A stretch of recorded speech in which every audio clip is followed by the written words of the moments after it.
how's it going? Got to hit y'all with this video from the kitchen this morning while I'm eating breakfast and the dogs are eating breakfast. Office is being utilized right now, so just wanted to talk about a few things this morning.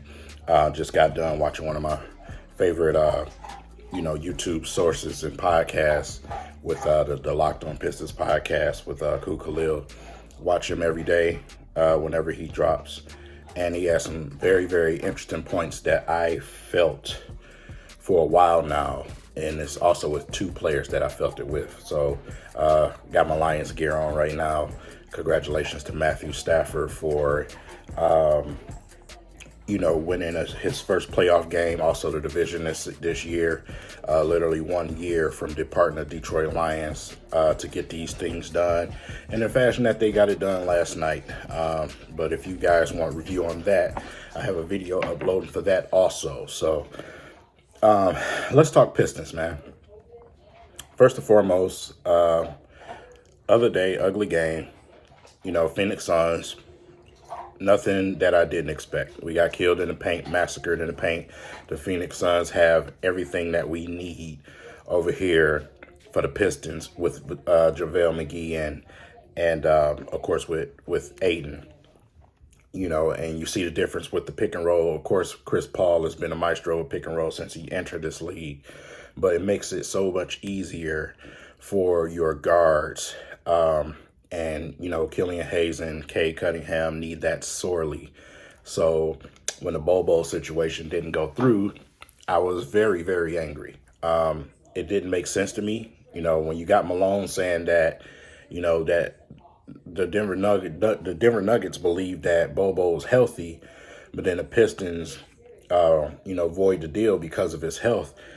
That leads me to think, okay, this thing cannot be something that's massively serious, because Denver is just not going to deem someone healthy if it's something very, very serious. I just think the Pistons seen something that they may not like, which made it fall through. But, it is what it is. That's on the Pistons. Got some good news this week with Jeremy Grant and Kelly Olynyk. Don't know if Jeremy Grant is ever going to play again in a Pistons jersey. He just may. But he's currently with the G League right now. They're doing workouts. Frank Jackson also, Kelly Olynyk are also in the reconditioning stage right now. So we could see those guys sometime on this Brutal 4-game trip that we getting ready to take out west. So, starts tonight. Obviously, Golden State, 10 o'clock game. Obviously not going to do a review after that game. That's very late, very late. But if you love the Pistons enough, then, tune into that game. I know a lot of you guys got to get up early for work and things like that. So, here's the thing, man. Here's the topic that I wanted to bring up. Once again, shout out to Ku Khalil, man, because he said what I've been thinking for a while.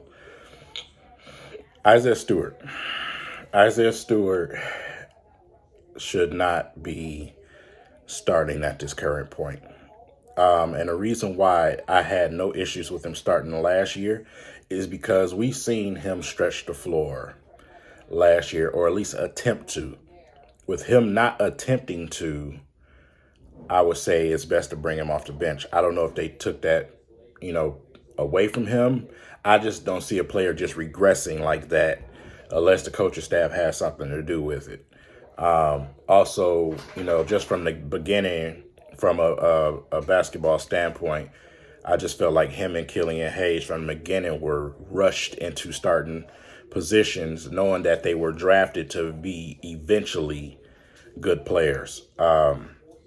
Cade was drafted as the number 1 overall pick because he was drafted to be special from day one.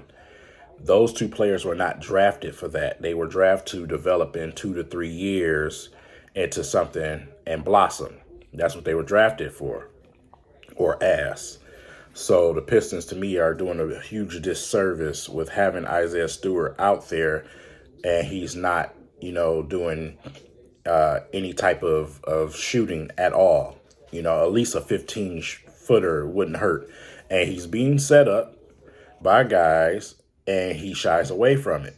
He's been taking a couple here and there last couple of games, but his volume needs to increase because it's making guys like Trey Lyles look better than Isaiah Stewart.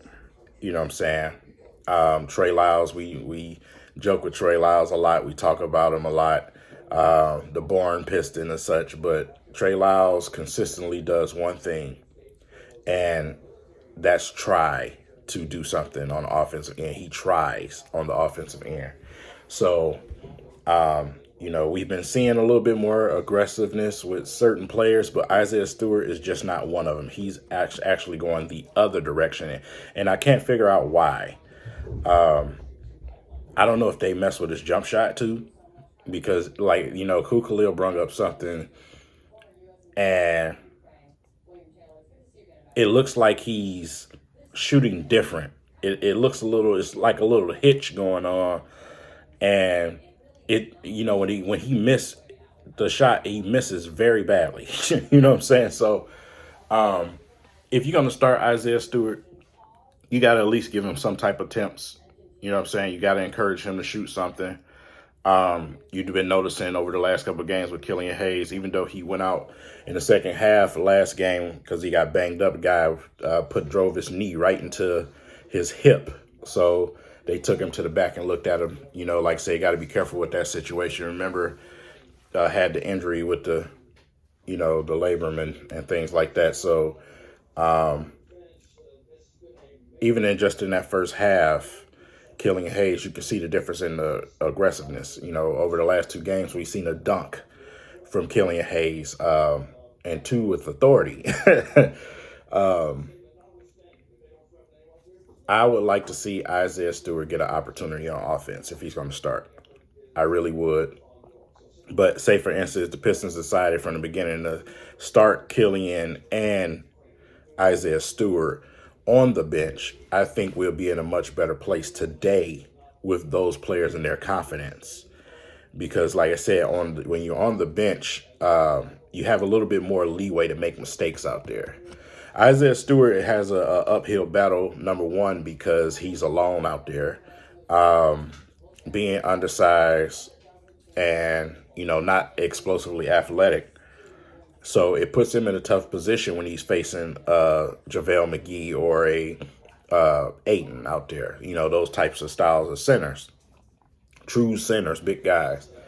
So it puts him at a disadvantage because, like I said, he's the only guy out there that's trying to protect the rim, trying to rebound, and, it's just motor. But on the offensive end, him not being a threat and putting no pressure on those guys, it hurts the Pistons.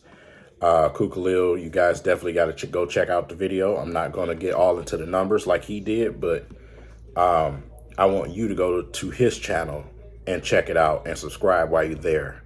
So that's what this video is about. It's about the last couple of games, but it's about you guys definitely need to go over there and subscribe to that podcast because it's very, very good information for you guys so you can understand some of the points that I try to make to you guys. Ku is pretty much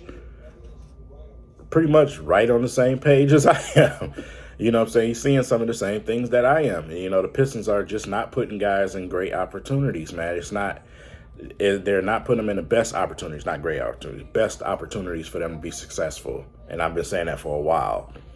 And you guys got to go watch that breakdown. So, yeah, just sitting here having breakfast, man. And I wanted to talk to you guys before the game tonight. Obviously, it's Golden State. Definitely expecting the L tonight. We just don't have the firepower to deal with Golden State. And Golden State is probably one, if not the one of the best teams in the entire NBA right now. I know we get up for these games, so I do expect the Pistons to try to fight, but I don't know how long that's going to last, man, because like I said, we're in the stage one of a rebuilding team, and they're on the all-time high right now. So should be interesting tonight. Should be very interesting, especially the time that the game is. So with that said, let me know what you guys think, man. Make sure you guys go and check out Locked On Pistons podcast here on YouTube, man, and take a good listen. Also look for them on other sources. You guys may have Spotify, Apple Music, whatever you may be make sure you guys tap in and follow those guys, man, because they do some great work. And shout out to Koo one more time. And with that said, let me enjoy my food.